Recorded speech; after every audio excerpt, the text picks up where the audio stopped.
आशा करता हूं आप सब बहुत अच्छे होंगे। मेरा नाम है सिद्धांत अग्निहोत्री, स्टडी ग्लोस पे आपका बहुत बहुत स्वागत है। तो इन सारे वर्ड्स की आज हम बात करेंगे।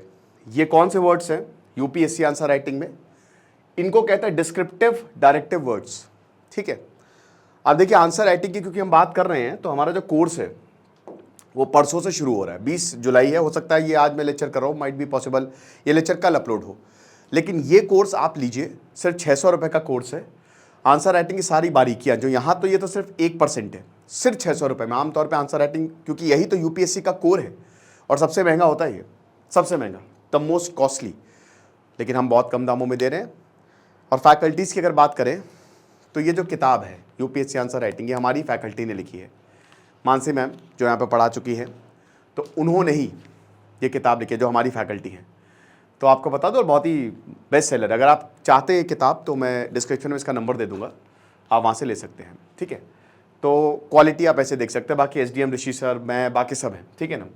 तो आंसर एक टेलीग्राम ग्रुप, कैसे इवैल्यूएट, कैसे लिखना है, इवैल्यूएशन सब होगा।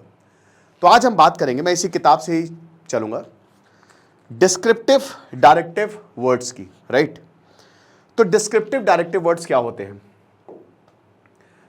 ये डायरेक्टिव वर्ड्स वही है ना कि जो सवाल दिए जाते हैं, जो जैसे जो यूपीएससी का सवाल होता है उसमें जो वर्ड्स दिए रहते हैं, तो हम इसमें एग्जांपल के साथ समझेंगे। इससे पहले हमने डेमोन्स्ट्रेटिव डायरेक्टिव वर्ड्स की बात कर ली है, उसको आप देख लीजिए अगर आपको कोई भी कंफ्यूजन है। तो अब जैसे नाम जैसे डिस्क्रिप्टिव, बस आपको डिस्क्राइब करना है, बस सिंपल डिस्क्राइब करना है, आपको एक एक चीज बतानी है।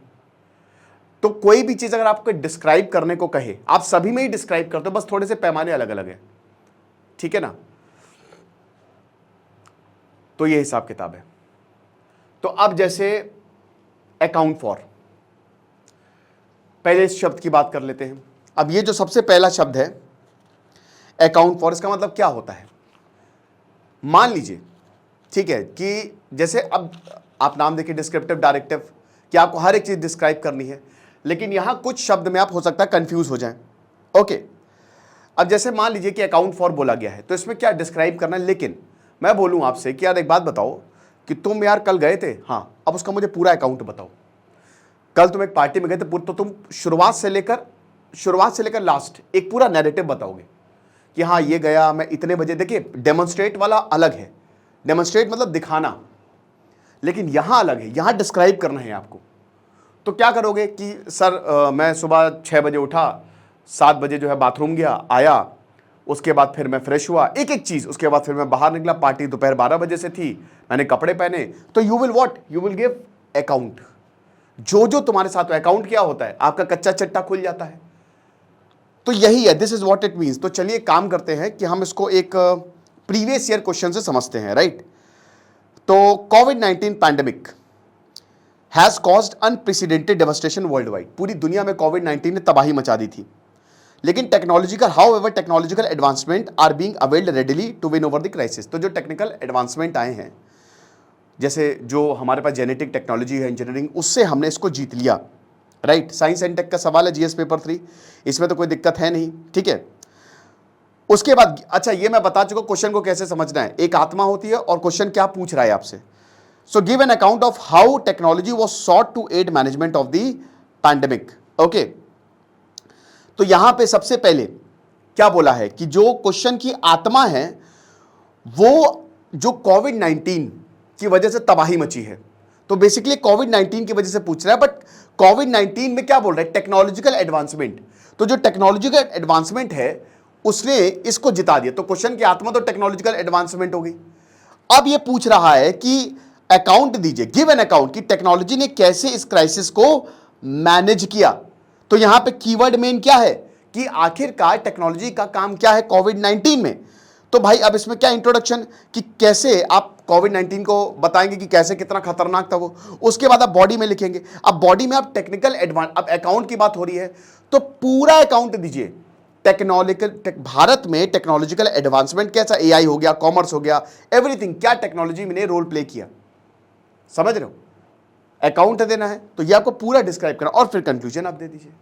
तो इस तरीके से पहले वर्ड्स को हम देखेंगे, उसके बाद डिस्क्राइब। मुझे नहीं लगता कि इसमें कोई दिक्कत आएगी। डिस्क्राइब मतलब आपको बस समझाना है एवरीथिंग, कि भाई बताओ, है शादी में गए थे, बताओ क्या हुआ, तो डिस्क्राइब कर दोगे। So you have to describe each and everything. Again एक सवाल से देखते हैं हम, right.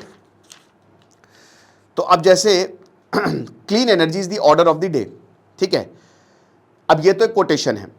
Describe briefly India's changing policy towards climate change in the various international fora in context of geopolitics, ठीक है ना। तो यहां पे देखिए किस इस क्वेश्चन को कैसे डिस्क्राइब करना है आपको, एक एक चीज। अब लेकिन बताना क्या है, अब यहां पे पहले आपको एक कोटेशन दे दी, उससे आप समझ गए होंगे कि clean energy is the order of the day.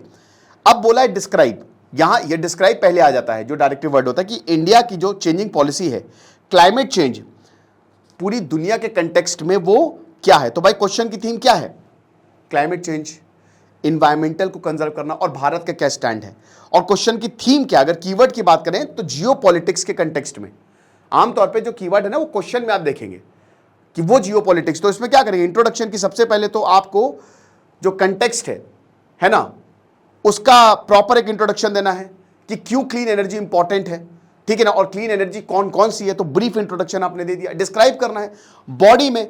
अब उसके बाद जो यहां पे देखिए अगला जो यहां पे पूछा है कि जो भारत की पॉलिसी चेंज हो रही है क्लाइमेट चेंज में, इंटरनेशनली जियो पॉलिटिक्स के कंटेक्स्ट में उसका क्या मतलब है। तो आप पहले जियो पॉलिटिक्स समझाइए कि आखिरकार पूरी दुनिया में या यूनाइटेड नेशंस के जो प्रोग्राम है वो क्या क्या चल रहा है, उसके कंटेक्स्ट में भारत ने क्या क्या प्रोग्राम निकाले हैं। फिर कंक्लूजन देखिए कि क्लाइमेट चेंज को एड्रेस करना कितना ज़्यादा ज़रूरी है, और कुछ आइडियाज़। ऐसे हम इस वर्ड को जो है, मैं फिर से बोल रहा हूँ, ये तो खाली एक ट्रेलर है। हम अपने आंसर राइटिंग में ना एक एक चीज़, ये सारी चीज़ें बताएंगे कैसे करना है, क्या करना, और आपको प्रैक्टिस करवाएंगे। आप हमको बाकायदा आंसर्स लिख के दोगे, राइट। उसके बाद आगे डिस्कस, ठीक है ना। चलिए डिस्कस की बात कर लेते हैं। अब डिस्कस मतलब वही है कि चलो जैसे मान लो कि तुम कहीं गए आप, चलो बहुत हो गया गए। अब जैसे मान लो कि तुम पढ़ाई कर रहे हो और वो तुम, चलो हम इसमें एक सवाल से ही समझ लेते हैं, या सवाल से क्या समझना है। जैसे पढ़ाई छोड़ो, तो गर्लफ्रेंड है, अब तुमने बोला कि चलो यार हम लोग अपना रिलेशनशिप स्टेटस डिस्कस करते हैं। तो क्या आप डिस्कस कर रहे हो, अपने बारे में बता रहे हो, रिलेशनशिप के बारे में बता रहे हो, पर्टिकुलर चीज के बारे में बता रहे हो, आइडियाज जो है वो एक्सचेंज कर रहे हो, राइट।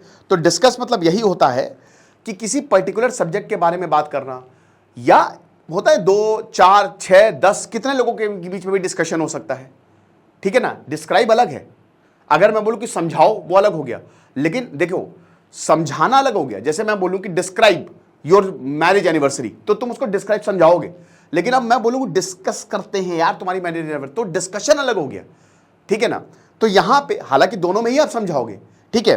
तो अब जैसे यूपीएससी प्रीवियस ईयर क्वेश्चन से समझते तो ज्यादा अच्छे से रहेगा, ठीक है। तो अब यहां पे कि discuss the significance of the lion and bull figures in Indian mythology, art and architecture, समझ रहे हो। तो यहां पे अब देखो कि क्या बोला है कि लायन एंड बुल फिगर्स जो इंडियन माइथोलॉजी में, तो क्वेश्चन की थीम क्या होगी, इंडियन माइथोलॉजी होगी। Indian mythology is important, Indian art forms हो गया, आर्ट एंड आर्किटेक्चर हो गया। डायरेक्टिव वर्ड्स डिस्कस है, और जो कीवर्ड्स है वो सिग्निफिकेंस क्या है, बहुत आसान है। तो इसमें क्या करोगे, डिस्कस करोगे आप एग्जामिनर समझ लीजिए कि आपका साथी है और उसको अपनी सारी चीजें बता रहे हो। इतना ज्यादा परेशान होने की जरूरत नहीं है, बताना एक ही है, बस आपको इंफॉर्मेशन देनी है जो सवाल है, दैट्स इट। उस आंसर लिखना है, लेकिन इसमें क्या लिखोगे कि एक जो लायन एंड बुल का सिग्निफिकेंस है उसके बारे में बताओगे, ठीक है। इंट्रोडक्शन में आप ये लिखोगे डिफरेंट चीजें जो हो रही हैं, बुल क्यों कहाँ का यूज होता है उसके बारे में बताओगे। फिर उसके बाद बॉडी में जो माइथोलॉजी, एक एक चीज एवरीथिंग की डिटेल में लिखोगे कि आखिरकार लायन कब आया, कहाँ से आया, क्यों यूज हुआ, वो सब डिस्कस करोगे। तो बात है कि आपको आंसर लिखना है। एक्चुअली सारे वर्ड्स थोड़ा कंफ्यूज करने के लिए भी दिए रहते हैं। उसके बाद आ गया इलैबोरेट, इलैबोरेट भी सेम, ठीक है। कोई भी चीज डिटेल में बताना। जैसे तुमने बोला कि मैं ये घर आ रहा हूं, मैंने कहा अरे डिटेल में समझाओ गुरु। तुमने बोला कि मैंने ब्रेकअप कर लिया, डिटेल में बताओ। तो कब तुम शुरू हुए, कब तुम्हारा प्यार पनपा, कब तुमने प्यार किया, कब तुम्हारा दिल टूटा, तो पूरा इलैबोरेट करोगे। छोटी सी चीज को बड़ा बताना, मतलब एकदम इसका है ना, पेन को फाड़ देना, एकदम बिग बैंग कर देना, यही चीज है, राइट। अब elaborate the scope and significance of the food processing industry in India. जो इस तरीके के क्वेश्चन छोटे होते हैं, इलैबोरेट, डिस्कस, डिस्क्राइब। तो अब जैसे इलैबोरेट क्या है भाई, स्कोप आप बता दो फूड प्रोसेसिंग भारत में। अब जैसे scope and significance of the food processing, तो यहां पे आत्मा के फूड प्रोसेसिंग, ठीक है। क्या करना है आपको इसके बारे में बता दो। पहले तो फूड प्रोसेसिंग के बारे में बता दिया, उसके बाद फिर बॉडी में आपने सब कुछ समझा दिया कि आखिरकार क्या सिग्निफिकेंस है। याद रखना बेटा, क्वेश्चन जो पूछा है वही लिखना है। यहां पूछे significance of the scope and significance, बस कीवर्ड स्कोप एंड सिग्निफिकेंस है, उतने पे ही टिके रहना। जो कीवर्ड है पूछा क्या जा रहा है, एक तो क्वेश्चन की आत्मा क्या, वो इंट्रोडक्शन में डिफाइन करोगे कि फूड प्रोसेसिंग क्या है, और पूछा क्या जा रहा है, क्या पूछा जा रहा है, पूछा जा रहा है कि सिग्निफिकेंस और स्कोप, समझ रहे हो ना, स्कोप एंड सिग्निफिकेंस पूछा जा रहा है, और कुछ नहीं लिखना है कि फूड प्रोसेसिंग क्यों जरूरी है, जंक फूड नहीं खाना चाहिए, फलाना धमाका। हो सकता है तुमने पीएचडी करके रखी हो तो फूड इंस्पेक्टर हो, लेकिन ये पूछा नहीं है, सिर्फ स्कोप एंड सिग्निफिकेंस पूछा है, तो बॉडी में यही लिखोगे।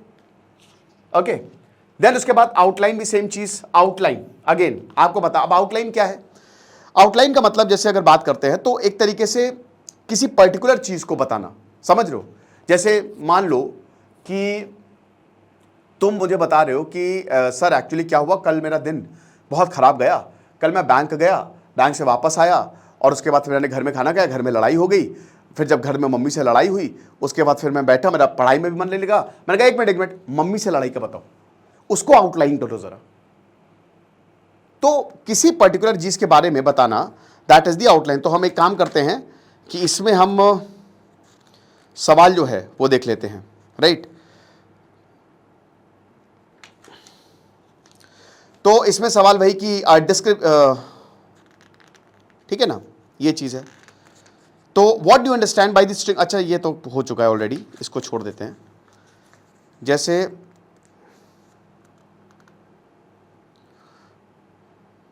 चलो यही देख लेते हैं फिर, अब क्या ही बताएं, इसमें तो एक ही सवाल दिया। अच्छा ये तो एलैबोरेट आ गया, कहाँ चला गया यार।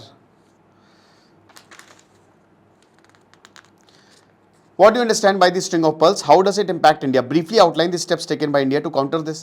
तो क्या पे क्या बताया जा रहा है, क्वेश्चन की आत्मा क्या है, India China relation, string of pearls, ठीक है। अब इसमें बोला कि ब्रीफली आउटलाइन, कीवर्ड क्या है, वही briefly outline the steps taken, क्या भारत ने स्टेप्स लिए हैं, तो आप उसके बारे में बताओगे, एक समरी देनी है बस, दैट्स इट।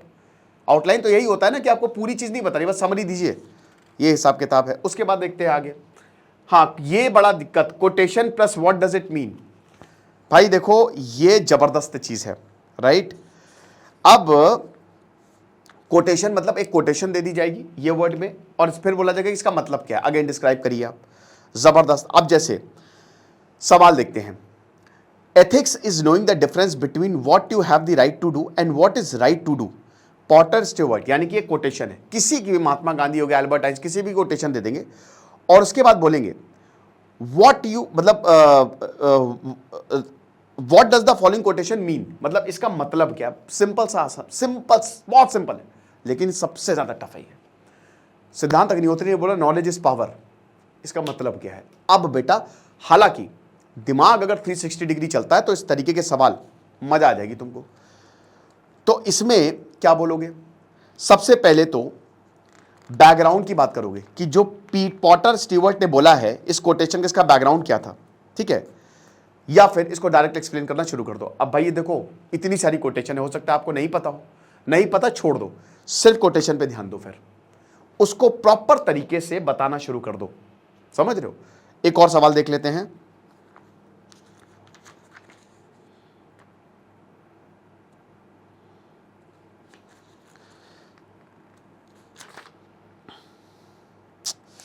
सवाल किधर गया,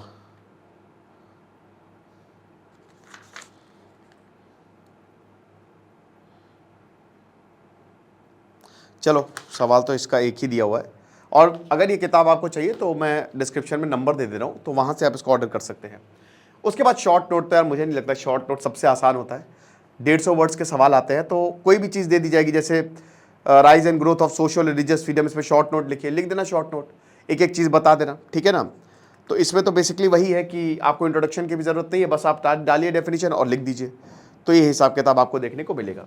बाकी कोई बचा, ट्रेस, अगेन आखिरी वर्ड है ट्रेस। तो ट्रेस की अगर बात करते हैं तो इसमें क्या होता है ट्रेस, बेसिकली कि आप उसको ट्रेस करिए, है ना, यानी कि एक तरीके की इन्वेस्टिगेशन।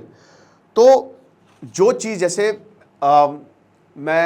आपने मटर पनीर बनाया, अब मैंने बोला उसको ट्रेस करो, ट्रेस क्या, मटर पनीर बना कैसे, स्टेप बाय स्टेप एवरीथिंग, कि वो आखिरकार कैसे डेवलप हुई, तो डिटेल में आपको जाना है।